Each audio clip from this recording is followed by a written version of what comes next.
Comment vivre de YouTube même si vous avez une toute petite audience? Restez bien jusqu'à la fin, je vous donnerai une astuce que presque personne n'utilise et pourtant c'est une des meilleures manières selon moi de monétiser sa chaîne. Pour commencer, si vous avez plus de 1000 abonnés et 4000 heures de visionnage, vous allez pouvoir avoir accès à la monétisation YouTube. Le premier problème avec les pubs, c'est qu'il va falloir faire énormément de vues. Donc vous allez devoir publier beaucoup de vidéos, publier régulièrement, et si vous êtes dans une niche où il y a peu de monde, ça va être quasiment impossible de faire beaucoup de vues. En plus, quand vous basez vos revenus sur la publicité, vous allez devenir complètement sensible au strike, à la démonétisation de vos vidéos.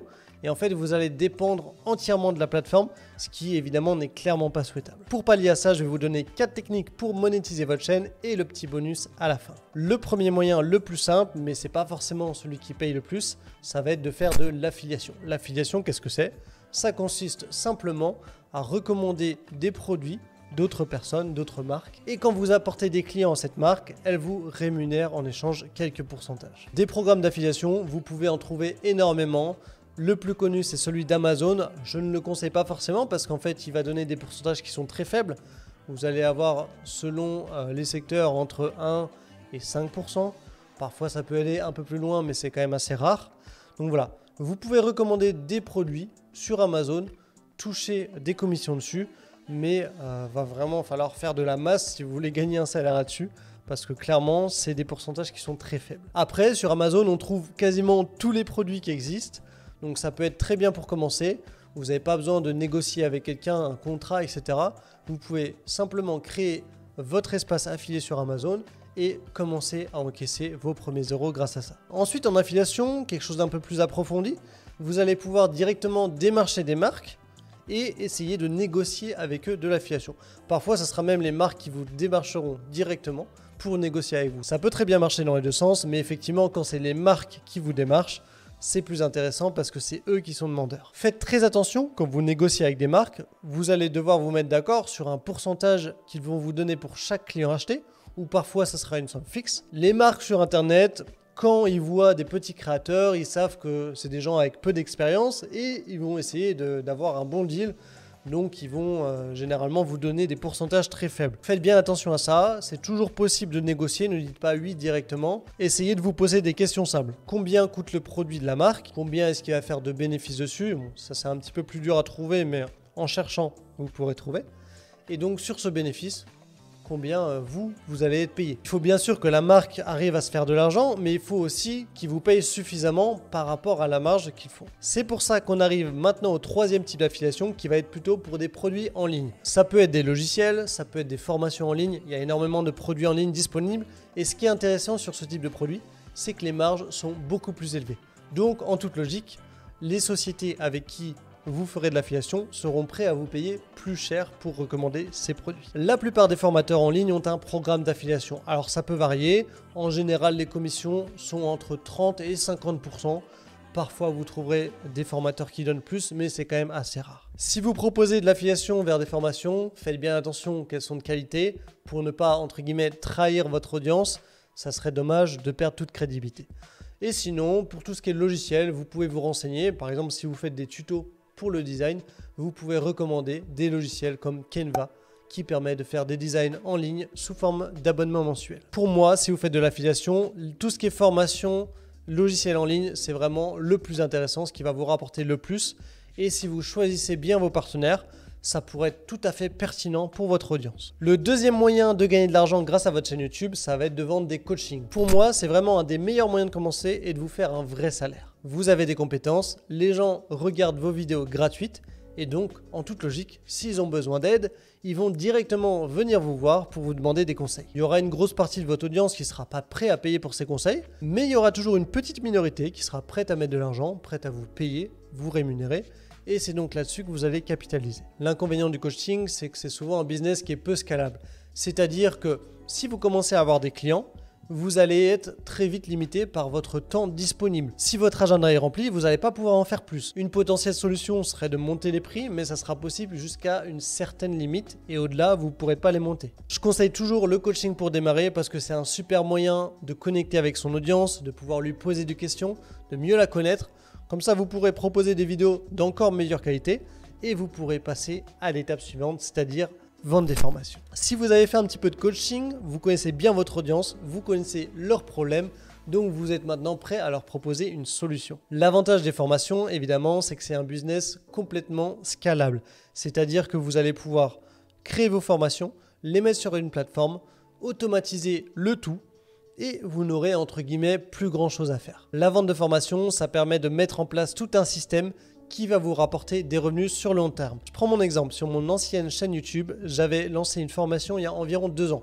Ça fait 1 an que j'ai arrêté cette chaîne, que je ne produis plus du tout de contenu et pourtant, je continue de vendre environ une formation par mois, ce qui me fait vraiment un revenu sur le long terme. Donc vous l'aurez compris, les formations, c'est pas mal de travail, mais une fois que c'est mis en place, ça tourne 100% en automatique. D'ailleurs, sur cette chaîne, je vous apprends à créer vos formations et à les vendre. Donc si ça vous intéresse, abonnez-vous pour toutes les prochaines vidéos, je suis certain que ça va beaucoup vous aider. La 4e technique, avant qu'on passe au bonus, il s'agit de vendre ses propres produits. Évidemment, c'est la technique la plus complexe. En général, ça va demander un petit peu d'expérience dans le business. Pour quelqu'un qui débute, c'est vraiment pas facile, mais c'est une possibilité. Je vais vous expliquer rapidement comment ça fonctionne. Le moyen le plus simple pour un débutant serait sans doute de partir sur une marque blanche. Une marque blanche, qu'est-ce que c'est? En général, on a des distributeurs qui vous proposent des produits et vous pouvez reprendre ces produits, leur mettre le logo dessus et ensuite les distribuer. Voilà, les marques blanches, c'est très intéressant parce que vous n'avez pas besoin de faire de conception, vous n'avez pas besoin de vous prendre la tête avec les fournisseurs parce que les produits existent déjà. Le petit défaut, c'est que vous pouvez seulement choisir dans ce qui est déjà disponible. Donc il va falloir vérifier quand même si le produit est de bonne qualité. Si vous voulez vendre de la qualité à votre audience, c'est ce que je conseille, c'est quand même mieux. Les marques blanches, à mon goût, c'est pas forcément la meilleure chose à vendre, mais pour démarrer, ça peut quand même être intéressant. Deuxième solution, vous pouvez trouver des fournisseurs en France, faire de la production en France.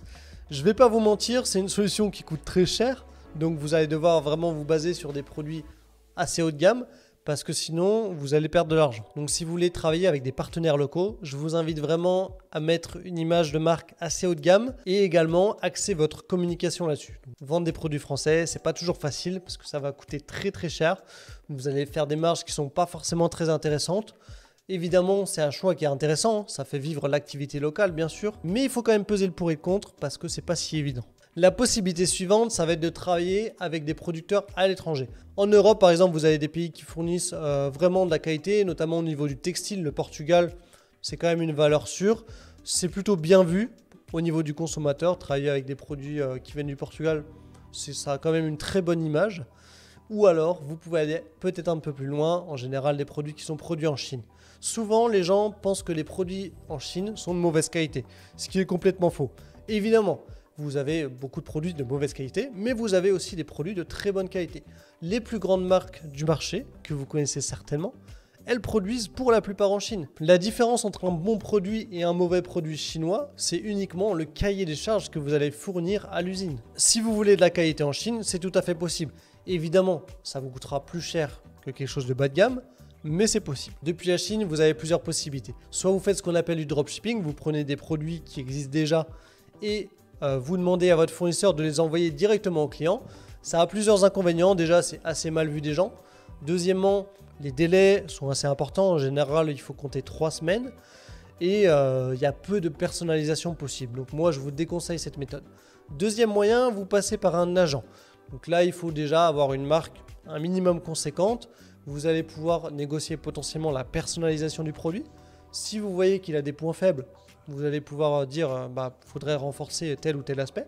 Ça, c'est vraiment intéressant. Avec votre agent, vous allez pouvoir rapatrier des produits un peu plus proches que la Chine. Donc, vous aurez des entrepôts en Europe qui vous permettront de faire des envois sous une semaine, ce qui est quand même déjà beaucoup mieux que 3 semaines. Mais l'inconvénient à ça, c'est que vous allez vraiment devoir mettre de l'argent sur la table et, entre guillemets, commander des produits en grosse quantité. Donc ça, c'est vraiment viable pour des entreprises qui sont déjà établies ou alors si vous avez vraiment des gros moyens financiers. On a vu les 4 techniques, maintenant je vais vous parler du bonus. C'est ce que 90% des créateurs de contenu ne font pas. Si vous avez une chaîne YouTube, Instagram, TikTok, potentiellement Snapchat, Facebook, il faut bien être conscient que cette chaîne elle ne vous appartient pas, elle appartient à la plateforme. Si demain vous êtes démonétisé, si votre chaîne se fait supprimer, si l'algorithme change et il ne met plus en avant vos vidéos, qu'est-ce que vous allez faire ? Concrètement, pas grand chose. Je sais pas si vous avez remarqué, mais quand vous publiez des vidéos, c'est plus comme il y a 5 ans. la majorité de vos abonnés ne vont même pas voir la vidéo. Donc là, on a un réel problème, c'est d'avoir un réel accès à vos abonnés et entre guillemets de contrôler vos abonnés. Le meilleur moyen de garder le contrôle, c'est d'avoir le contact de vos abonnés. Alors comment faire? Demander leur adresse postale, c'est pas forcément le bon plan parce qu'ils vont potentiellement déménager. Demander un numéro de téléphone, pareil, ils peuvent changer et en plus le numéro de téléphone, c'est quand même un petit peu intrusif. La meilleure manière, c'est de demander l'adresse email. En général, l'adresse email, on garde tout le temps la même. Moi, ça fait une quinzaine d'années que j'ai la même. J'en ai créé d'autres entre-temps, mais j'ai globalement gardé la même. Si vous avez les adresses email de vos abonnés, vous allez pouvoir les contacter directement. Le jour où vous lancez votre marque, vous allez pouvoir leur en parler directement. Et vous serez dépendant ni d'une plateforme, ni d'un algorithme. Donc maintenant, si vous ne savez pas comment faire pour récupérer les emails de vos abonnés, j'ai fait une vidéo dédiée qui en parle. N'hésitez pas à la voir, elle sera juste ici. Maintenant, je vais vous prouver que c'est possible de vivre de YouTube. La plupart des gens, ils pensent qu'il faut avoir des centaines de milliers d'abonnés. Et c'est complètement faux. J'ai des clients, ils ont quelques centaines, voire quelques milliers d'abonnés. Ils ont pensé à l'astuce dont j'ai parlé, ils ont récupéré les emails et ils font des lancements. J'ai un client, il a 500 personnes sur sa liste email. Il a fait son premier lancement à plus de 20 000 €. Alors bien entendu, ça va dépendre de votre niche, de votre thématique, mais sachez que c'est tout à fait possible. Maintenant, si vous voulez en apprendre plus sur ces techniques, j'ai créé une formation gratuite pour apprendre à monétiser sa chaîne YouTube. Il vous suffit de vous rendre sur le premier lien en description. Sur cette chaîne, j'ai une promesse, vous apporter le maximum de valeur gratuite. Alors je vous dis à très bientôt pour la prochaine vidéo. Salut à tous!